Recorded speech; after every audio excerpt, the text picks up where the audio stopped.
Hello' students, তোমালোক কেনে আছে? আশা কৰোঁ সকলোৱে ভালেই আছে। আজি তোমালোকৰ মাজত আন এটা ভিডিঅ' লৈ আহিছোঁ। ক্লাছ 10ৰ বিজ্ঞানৰ অৰ্থাৎ ছায়েন্সৰ যিটো চেপ্টাৰ 8 আছে, যিটো জীৱই কেনেকৈ বংশ বিস্তাৰ কৰে, ঠিক আছে। তাৰ পৰা কেইটামান তোমালোকৰ কাৰণে মেট্ৰিকত কমন অহা কুৱেশ্যন এনচাৰ আজি এইটো ভিডিঅ'ত ডিছকাছ কৰিম। চ' ছাত্ৰ ছাত্ৰীসকল, ব'লা ভিডিঅ'টো ষ্টাৰ্ট কৰোঁ। প্ৰথমতে চোৱা 1 নম্বৰ কুৱেশ্যনটো। প্ৰজনন প্ৰক্ৰিয়াত DNA প্ৰতিলিপিৰ আৱশ্যক কি? ইয়াৰ উত্তৰটো চোৱা। বংশ বৃদ্ধিৰ মূল কাৰ্য হৈছে DNA প্ৰতিলিপি গঠন।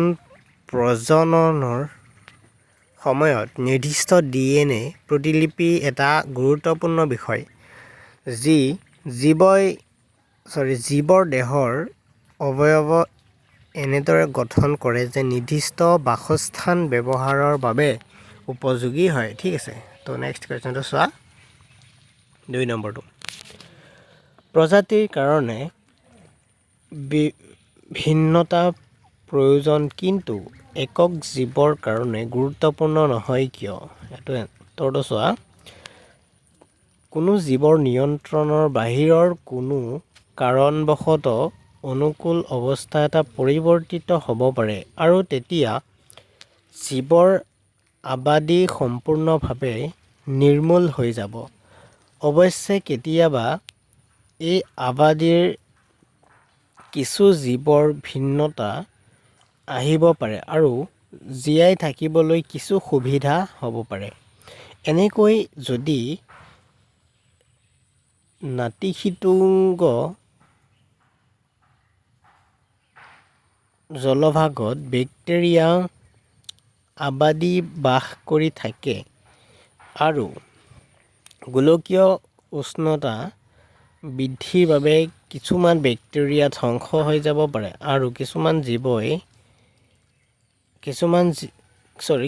জীয়াই থাকি ভৱিষ্যত বংশ বৃদ্ধি কৰিব পাৰে। এনেকৈয়ে সময়ৰ সোঁতত কোনো প্ৰজাতিৰ জীৱই জীয়াই থাকিবৰ বাবে ভিন্নতাৰ আৱশ্যক। তাৰপিছত নেক্সট কুৱেশ্যনটো চোৱা। দ্বিখণ্ডন বা দ্বিবিভাজন আৰু বহু বিভাজনৰ মাজত প্ৰভেদ কি কি? উত্তৰটো চোৱা। দ্বিবিভাজনত এককোষী জীৱসমূহ দুটা সমান ভাগত বিভক্ত হৈ যায়, যেনে এমিবা। আনহাতে বহু বিভাজনত জীৱবোৰ একে সময়তে বহুকেইটা অপত্য কোষলৈ বিভাজিত হয়, যেনে মেলেৰিয়া, পৰজীৱী, প্লাজমডিয়াম, ঠিক আছে। তো নেক্সট কুৱেশ্যনটো চোৱা।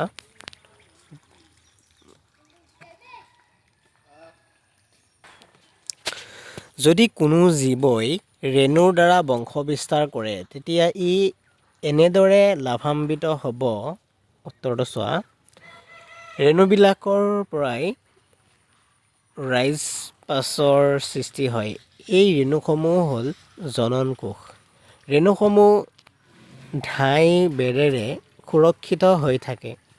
পিছত যেতিয়া ইহঁত কোনো সেমেকা পৃষ্ঠৰ সংস্পৰ্শলৈ আহে, তেতিয়া ইহঁতে ব্যক্তিগত জীৱ হিচাপে বৃদ্ধি পাবলৈ আৰম্ভ কৰে। কোনো নতুন জীৱৰ সৃষ্টিৰ বাবে ৰেণুসমূহে আন কোষৰ লগত যোজিত হোৱাৰ প্ৰয়োজন নহয়, গতিকে ৰেণুৰ সহায়ত হোৱা প্ৰজনন প্ৰক্ৰিয়াত জটিলতা কম, ঠিক আছে। তো নেক্সট কুৱেশ্যনটো চোৱা 3 নম্বৰটো। উচ্চ খাপৰ জীৱই কিয় পুনৰ্জীৱন পদ্ধতিৰে নতুন জীৱৰ সৃষ্টি কৰিব নোৱাৰে, তাৰ কাৰণ দৰ্শাব পাৰিবানে? উত্তৰটো চোৱা। উচ্চ খাপৰ জীৱৰ দেহত বিশেষত্বপূৰ্ণ কোষসমূহ কলা হিচাপে আৰু কলাসমূহ অংগ হিচাপে সংগঠিত হৈ থাকে, যাক পিছত শৰীৰৰ বিভিন্ন অৱস্থানত প্ৰতিষ্ঠা কৰিবলগীয়া হয়। এনে এক সময়তে সংঘটিত পৰিস্থিতিত এটা সম্পূৰ্ণ জীৱ তাৰ দেহৰ এটা অংশৰ পৰা বিকশিত কৰাটো সম্ভৱপৰ নহ'ব। কাৰণ জীৱটোৰ এটা অংশৰ পৰা জীৱটোৰ জটিল দৈহিক আৰ্হিৰ বাবে প্ৰয়োজন হোৱা বিভিন্ন কলা আৰু অংগ বিকশিত কৰাটো কঠিন হ'ব। সেয়ে উচ্চ খাপৰ জীৱই পুনৰ্জীৱন পদ্ধতিৰে নতুন জীৱৰ সৃষ্টি কৰিব নোৱাৰে। ঠিক আছে, তো 4 নম্বৰটো চোৱা। বিশেষ কিছুমান উদ্ভিদৰ উৎপত্তিৰ বাবে কিয় আংগিক বিস্তাৰণ প্ৰয়োগ কৰা হয়? ইয়াৰ উত্তৰটো চোৱা। কিছুমান উদ্ভিদৰ মূল বা শিপা, কাণ্ড আৰু পাতৰ পৰাই উপযুক্ত পৰিৱেশৰ নতুন উদ্ভিদৰ উৎপত্তি হ'ব পাৰে। উদ্ভিদৰ এই আংগিক বিস্তাৰণৰ বৈশিষ্ট্যৰ বাবেই কৃষি ক্ষেত্ৰত কিছুমান উদ্ভিদত যেনে কুঁহিয়াৰ, গোলাপ আদিৰ যোৰা, কলম, গ্ৰেটিং আৰু তৰপীয়া লেয়াৰিং পদ্ধতি প্ৰয়োগ কৰা হয়। বীজৰ পৰা উৎপত্তি হোৱা উদ্ভিদৰ বংশ বিস্তাৰ হয়। আংগিক বিস্তাৰণৰ আন এটা সুবিধা হ'ল যে এনে পদ্ধতিৰে উৎপন্ন উদ্ভিদৰ আনুবংশিকভাৱে একে হোৱাৰ উপৰি চৰিত্ৰগত বৈশিষ্ট্য পৈতৃক পুৰুষৰ সৈতে একে হয়। ঠিক আছে, তো 5 নম্বৰটো চোৱা। প্ৰজনন প্ৰক্ৰিয়াৰ এটা অংশ হিচাপে DNA প্ৰতিলিপিকৰণৰ কিয় প্ৰয়োজন? উত্তৰটো চোৱা।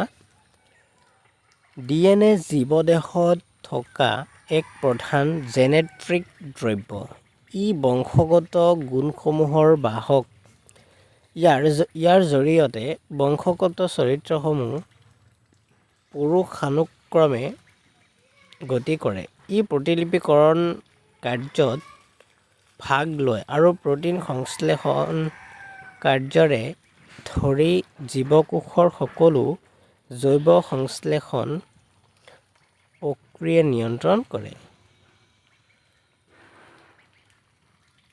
তাৰপিছত 1 নম্বৰ চোৱা। নিষেচন আৰু পৰাগযোগৰ পাৰ্থক্য কেনেধৰণৰ? ইয়াৰ উত্তৰটো চোৱা। ডিম্বকৰ ভিতৰত থকা স্ত্ৰীজনন কোষৰ লগত পৰাগ ৰেণুৱে সৃষ্টি কৰা পুংজনন কোষৰ যোজনকে নিষেচন বোলে। ই এক ৰাসায়নিক প্ৰক্ৰিয়া। আনহাতে পৰাগযোগ প্ৰক্ৰিয়াই কোনো ফুলৰ পুষ্পকৰ পৰাগধানীৰ পৰা স্থিতৱকৰ গৰ্ভমণ্ডললৈ পৰাগৰেণুৰ স্থানান্তৰণক বুজায়। ই এক ভৌতিক প্ৰক্ৰিয়া। তাৰপিছত 2 নম্বৰ চোৱা। শুক্ৰাশয় আৰু প্ৰষ্টেট গ্ৰন্থিৰ ভূমিকা কি? ইয়াৰ উত্তৰটো চোৱা। মানুহৰ শৰীৰত পুংজনন কোষবোৰে যেতিয়া শুক্ৰবাহী নলীৰ মাজেৰে গতি কৰে তেতিয়া শুক্ৰাশয় আৰু প্ৰষ্টেট গ্ৰন্থিৰ দৰে গ্ৰন্থিবোৰৰ তাত কিছুমান ৰস নিঃসৰণ কৰে। ইয়াৰ ফলত পুংজনন কোষবোৰে শুক্ৰবাহী নলীত এক তৰল মাধ্যম লাভ কৰে, যিয়ে সিহঁতৰ পৰিবহণ সহজ কৰে।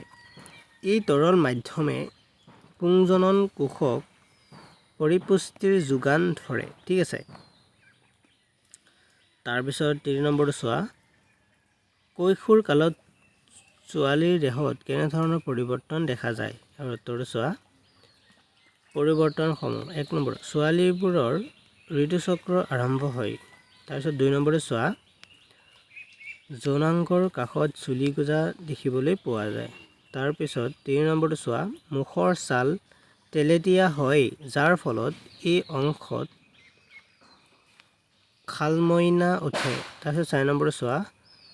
স্তনযুগলৰ আকাৰ বাঢ়ে। ঠিক আছে, ছাত্ৰ ছাত্ৰীসকল আজি ইমানতে সামৰণি মাৰিলোঁ। নেক্সট ভিডিঅ'ৰ কাৰণে মোৰ চেনেলটো ছাবস্ক্ৰাইব কৰি মোক উৎসাহিত কৰিবলৈ নাপাহৰিবা। থেংকছ ফৰ কিপ ৱাচিং মাই চেনেল।